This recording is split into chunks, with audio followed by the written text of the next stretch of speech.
Jenny, the space between your father and I is a synagogue the size of the Metrodome. That's not too much in common. And maybe being black and Jewish at the same time for him is unacceptable. Only unless you want it.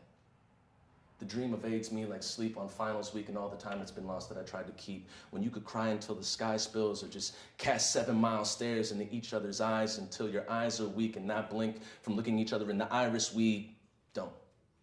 In a situation with too much pride to speak, too much history to forget, and maybe too much religion for us to fit in, we're settling for better off dead, waiting until the end and holding each other's hands through the holes we've punched in the fence. And I'm not doing this.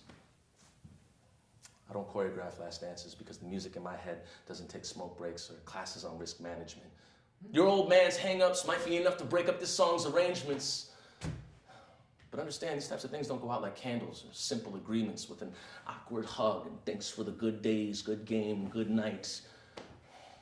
For your own happenings to happen, you have to manage to blow fire back at the dragon. And from our grandparents' past, from places too dark to shine, you would have thought that we would have learned by now to hold on even when our arms are tied. So understand, this isn't a pack of wet matches, Jenny. We're going down like any helicopter in a Bruce Willis flick.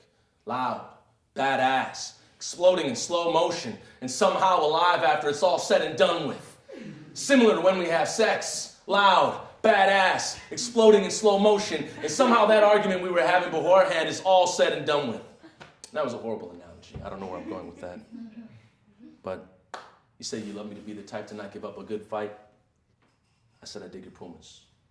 We chat over coffee or a few beers and discuss how Harvey Milk's killer only got a few years. What's it cost to buy an alibi?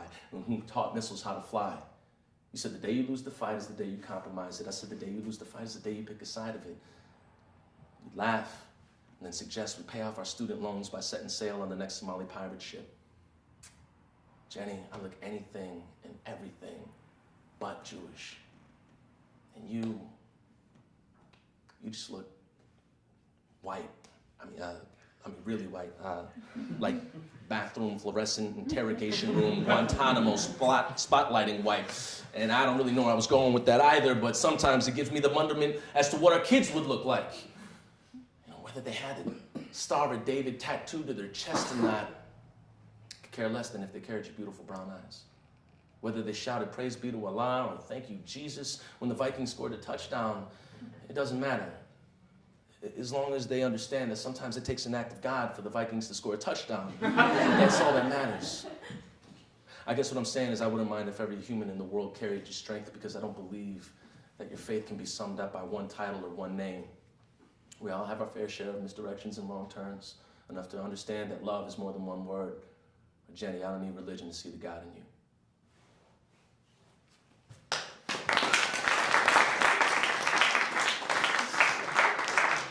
Thank you.